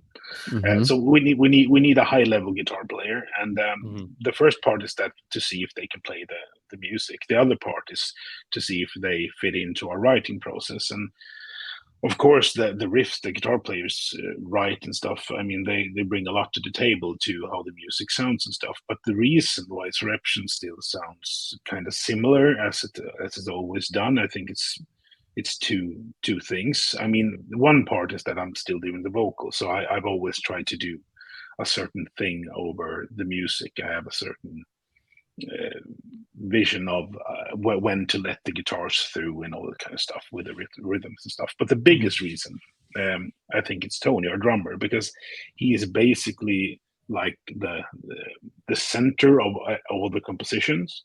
Mm-hmm. So when we write things, he writes the drums to it, he modifies it, and I mean, he has the big picture. So of course we need a guitarist who is good at writing riffs and music and stuff. But for me, I always feel like it's Tony that brings the biggest like Soreption flavor to the music. He puts the little extra to make everything like really stick together. Yeah, I mean, he really orchestrates every riff on the drums, and I was very inspired by that. And I, just to go back to, worship a little bit, I played along to the Deterioration record and Engineering record so many times. It was a huge record for me, building up double bass speed. It was huge I would play the title track to warm up and go slow.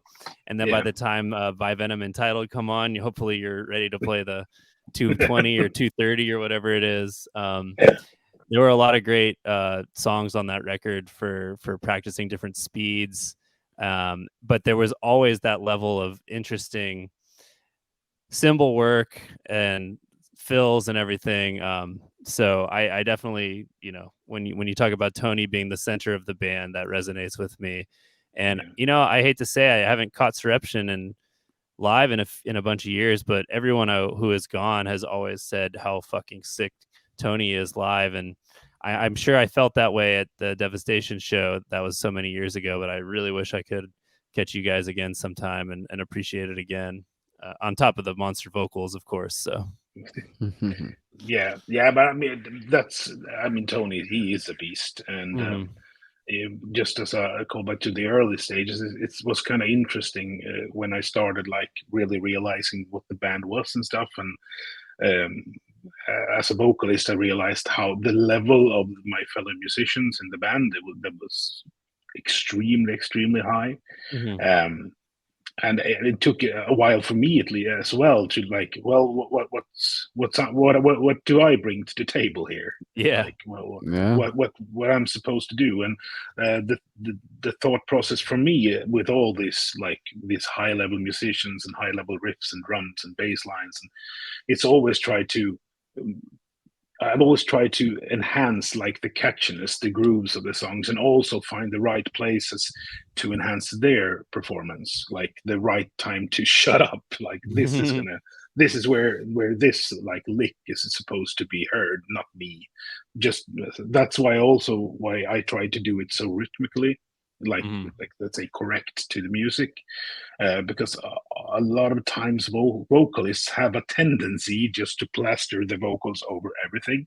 And I try to find the places where, well, here I can enhance the music with my vocals, and here I can just shut up, and that's better, So let the music, like the instrumental lists, shine through here. Yeah, it's crazy. Like, you listen to so many records, you get used to vocals being perfectly placed, but then when you try to record vocals or see them live, it's actually very, very difficult to be as on time as you would expect. Harder than an instrument, I think. And then for you guys to be able to just augment every single nice little polyrhythm or whatever syncopation, it's super effective, and just so many of your songs are like anthems. Like, it is how I feel. Like, I know the words and it's fun to fucking sing them. They're fucking catchy. Thank you. So yeah, I think it was a successful, and I guess, calling back to like the new metal thing, like you've always had that like kind of modern sensibility that works well. And it's fun to hear how like you kind of came from that, and then they had the more of the technical death metal thing, and it melded in that way that just blew up and was working. So yeah, that's all. I've thought about that a lot as well. Like, when I said like what I'm going to bring to the table. Mhm. Because death metal is if it's a genre where things tend to sound a bit similar, you know. But if you start to really listen to the bands that doesn't sound similar, you realize that there's a lot of the things happening. Like if you're not trained at listening to it, I get it. Things death metal can sound a bit samey, you know. Mhm. But if you start to really listen to what the bands does, I mean, I think there's a plethora of thoughts how you can approach a death metal song. In like which way should I approach the vocals? Which way should the guitars and the drums work together and stuff? And I mean, we have just put certain elements together that we think are important. I mean, we like the technicality to push ourselves. We also like songs to be enjoyable and groovy in the way that people. I don't really care. I mean, it's fun when people are really mosh pitting and stuff, but usually when I write a song, there's certain parts where I think this is like a circle pit part, this is a mosh pit part, and where I feel that as way, at least. But a lot of times, I mean, if I see people just nodding and being happy about the music, that's a lot for me as well, because the groove is important, and you don't need to like go 100% all the time. I think it's a give and take from the band and the audience as well. And I think I'm at least thinking about that when I write the rhythms and vocal patterns and stuff. Nice. Can I follow up with one more question, you guys? I just wanted to ask how the record that you guys put out last year, Jord, how you guys felt the reception went for that record, and where you guys are at, kind of looking forward from there. Did I say it right, Jord? Jord? Well, it's close enough. It's Jord if you want to talk Swedish, but I mean, I don't expect anyone saying Jord, so Jord is good, I think. Well, I think our expectations of the reception went above what I thought. I mean, let's say that I never know when we release an album what are people going to say. But the only thing I knew was that when I heard the album myself, like the full copy of it, I felt like it's even though I know that people like Deterioration of Minds and all the other releases and stuff, I think this release is overall, so like from cover to cover, it's a really strong release. So I felt really good about it, and I feel like the fans and also like the people who made reviews of it and stuff also felt like that it was a really strong release. So I was really happy about the response we got, and I think the response we got were good.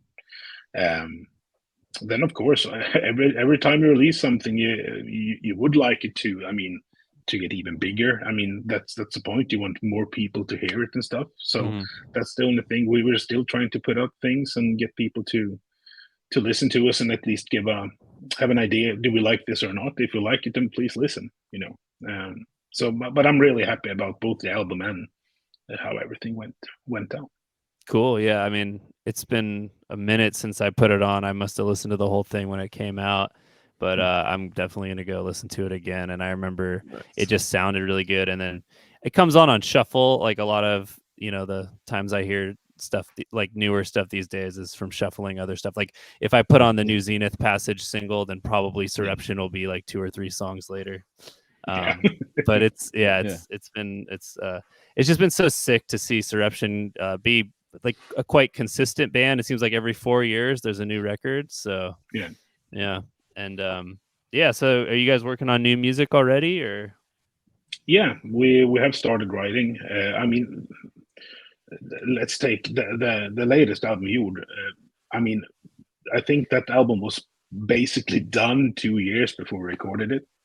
So that's how things go. I mean, there's a right time to release the album and all that kind of jazz. So that's the thing. We're writing stuff now. We can say when it's going to be released, because it all depends on, the right time from the record label and all that kind of stuff. So it's a lot of things, but we are currently working on a follow up. Nice. That's good to hear, man. I'm excited. That's awesome, man.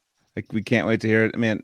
And thanks again for coming on. Like, because I know that I brought it up in the beginning, but your band has created a style that I see in so many new bands now. They're just taking like oh, I'm a Soreption-esque kind but they won't say it, but I'm like, you are you've literally created a genre that is gonna be transcendent, and we're gonna see it. It's like kind of like almost like a Meshuggah band that we're gonna Roof see. tech. Yeah, we're gonna see because Meshuggah had the same thing that's been gent and all these things now. Yeah. But like I feel like seeing it live, I was like, oh god, okay, well this translates really well live. Like I was absolutely blown away. So thanks again. I know coming on at 7 a.m. well, well, like, now it's all okay now. It was I know it's like whatever. Let's hang out. We're all getting all tired. We're like, yeah, we're all thanks for burning coming out. on. 'Cause we gotta go to bed. We're all burning out. No, You're but perking up because you had your caffeine. Yeah. But no, but thanks a lot again, Fredrik, for coming on, because definitely understand the. I mean, you could have come on if our normal time would have been 3 o'clock in the morning for you. So I don't think that would have worked out too much. That would have been no way. I think it worked out well. I mean, I can get up a bit early. It's no biggie. I mean, Totally, I can complain about it, but it's not that big of a deal actually. We did. Yeah. Did we do the Awesome. day shift for Dennis? Or how did we do Dennis? Was Dennis Sunday? I think. Yeah. Oh, Dennis was a Sunday, I think. Yeah. morning There's thing. certain people we have to do weekends because we were like we can't. We haven't done a we have to weekend do it at in noon so long, though, dude. our time, for them to be like, So thanks a lot for adapting and coming on, and man, And you guys rock are on fucking to sick. the homies for adapting as well. The resident homies. We did it, dude. Yeah, We did it. It was way easier for me, but but no, Soreption's going to be a band that we're going to be talking about 10 years from now. It's like the godfathers of the style that's going to come up, and they're going to have a name for it soon. This is my prediction. And it's basically like one of those styles that it's going to be transcendent through so many bands that are up and coming. And thank you guys for that. I really appreciate your influence on everything. It's been very refreshing. You're very kind, and thank you a lot, guys, for having me. It was fun. It was I mean, I never know what to expect when I get into an interview, but I think it was a really nice one. It was easygoing. Awesome. Nice. Awesome. I'm glad That's that our you felt specialty. that way. That's kind of what we It's our want. brand. It's Yeah. exactly what we want to happen. So you just gave us the review we needed to let us know that we're still doing the right thing, bro. Yeah, great. Yeah, really happy about it. Well, cool. right. Let's yeah. go through them plugs one more time. Battleforgecoffee.com. That's the caffeine. We're doing the Oh, hey, bridge version. we have a live bagging to do if you guys are down. What up? Let's end it with. We don't need to go through the plugs again. We can do the live bag. All right. We love you guys. Buy a shirt right. from us. Go Soreption. At least get the Soreption in. We'll end it with a live bagging, dude. Yeah, we got the music. So someone bought it. So Fredrik, someone bought a shirt live on the show. So we're gonna. I mean, for Cali Death, sorry. But he's gonna leave for a But I'm while. glad they bought your shirt as well. I mean, that's the way the world goes. What we do is if somebody's watching live and they buy it, they get to watch it be bagged live, and they did it right at the end. So now He's gotta find the Joseph has size. to He's dig gotta for find the it. size. He's like, wait, I called for the live bagging and I have no idea where the merch is. Oh, what size? Come on, you just But got I off mean- tour, dude. The soundtrack is just great for the live baggings. I really enjoy it. Come on, Does now. Joseph have a dentist chair? And behind that little partition that he has there, I wonder what's Right, playing excellent. on that screen. I'm gonna have to do a fake live bagging pretty soon. He's gonna be like, there it is, boom. Oh, you got it. Somebody got a full color. Nice, dude. Sorry, hold on. Oh yeah. Oh, we got this guy right here bought the shirt. It's a nice one. What up? It's Jack Jay- Wilson. Oh, what's up, Jack? How you what doing, up, buddy? Jack? Hell yeah, dude. Old school. Jack Wilson's been with us since the beginning, dude. He made his own, right? Yeah, I mentioned it before, but I'm gonna mention it again. He was so over us not having merch that he just made his own. He still has the one and only Cali Death hoodie known Okay, that's good. to exist. Those bags are solid bags. What up? Perfect size. All right. Cool. Shout out Dude, Jack all right. Wilson. That's coming Shout out out Jack. tomorrow. By the way, dude, congratulations, Jack. He's a new dad. First. Oh. Yep. Fresh. Broke his dad cherry recently. Fuck yeah. Congrats, Jack. Congrats, all right, to you and guys. your wife, Let's wrap this bro. shit up. I got All work right. in the morning. We all have It's work. in the morning. It's in the morning for Frederick. And that's what Frederick's looking at right now. Is what I have to do in the morning. We have I have to to do, be yeah. 7 in the morning. Just like, ahead. Yeah. yeah. All right. Thanks Cheers, again, Jack, everybody. for coming on, dude. I appreciate it. All right, thank you, dudes. Frederick. I Yeah, love thank you. this. What's up, Casey? What are you gonna Just say? Thank you. Oh, I just- think Oh, you. thank you. Fucking this Zoom awkwardness is still fucking going after. It'll never happen. Yeah. It'll never not happen. All right. Thank you guys so much for spending this time with us, and we'll see you next week. Frederick, you're a rad dude. Let's keep in touch. Resident homies, I love you as always. We'll see you next week. I'm gonna be in Hawaii, but I'm still gonna pop in. I'll be Cool. here next week though. Thank Rock you guys. on.